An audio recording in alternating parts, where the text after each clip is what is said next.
Well, thank you very, very much. It's a pleasure to be here, and I want to thank Veterans for Peace and all of the other organizations that came together to sponsor my coming here. It is a real tribute to your interest in a very important thing that's going on right now in the world, that you've come in large numbers to be here tonight to talk about the issue of Gaza, Palestinian issues in the West Bank, Gaza, Israeli policies and American policies on the Middle East. Well, what happened to me? Why was I there? I was on the Gaza Flotilla because I had been involved with trying to get groups into Gaza for the last year. Ever since the 22-day Israeli attack on Gaza that started in December of 2008 and continued into 2009, that resulted in the deaths of 1,440 people, over 5,000 wounded in Gaza, 50,000 made homeless, a huge amount of the infrastructure of Gaza being destroyed. I was, as a military officer, I was very disturbed by the pictures that I saw coming out of Gaza during that time. So disturbed that I thought, I want to go see for myself. I wanted to go and see if I could get into Gaza, because it seemed to me like the disproportionate use of force by the Israeli military was something that, as a military officer, I felt was bordering on criminal activity. And that's despite the fact that the Israeli government was concerned. They had concerns about their own national security that I certainly acknowledge.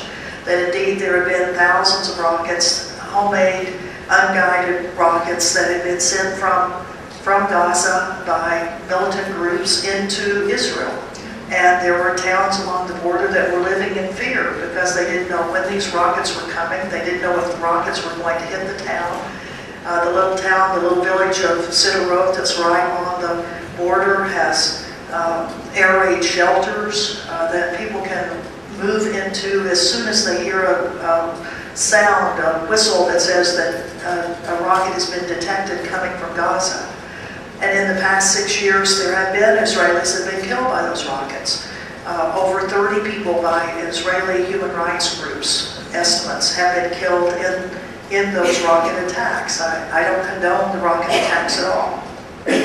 But I can on one level understand the frustration of a lot of the 1.5 billion people that live in Gaza, that little place called the Gaza Strip, which really is a strip, 25 miles long, 5 miles wide, 1.5 billion people living in that small area, one of the most densely populated areas in the world, and an area where people of Gaza have not been able to freely leave the country, leave that area, where family members have not been able to go back into Gaza to see their families. And in fact, I know that we have some Palestinians here and at least one person from Gaza. Would you, who is from Gaza, would you stand up? I mean, how long has it been since you've seen people from your family? 6 years. So it's a remarkable story of people who are really in an open-air prison, who have not been able to leave that prison because of the policies of the Israeli government and the Egyptian government and the American government and governments of the European Union countries, all of which have come together to say to the people of Gaza, we are going to keep you in that prison until you renounce a government that you've democratically elected, and that is the government of Hamas. The Hamas political party, economic party, militant party that was elected by the people of Gaza in 2006 and took over in 2007. It's another one of those things where the international community decides it will use blockades, quarantines, sanctions on people to effect change. And it's not the first time that this has happened, of course. I mean, how long has the United States had its blockade on Cuba? I mean, 60 years, and gosh, did that work? No. Who's still in power? The Castro brothers. We had a 12-year blockade, siege, quarantine on Iraq. Did that work? No, Saddam Hussein was still in power. Mainly because these blockades and sieges don't affect the political leadership. It affects the common person.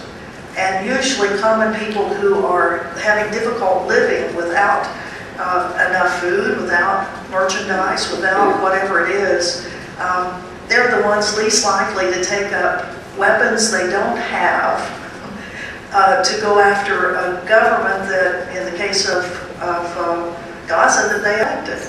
So the whole idea that these blockades, these sieges, these quarantines are going to have any other effect than just being brutal and mean to average citizens is something I think we as citizens always need to keep in mind. And whenever our governments come up with another time that we're going to put quarantines, where we're going to put sanctions on people, let's think about who it really affects.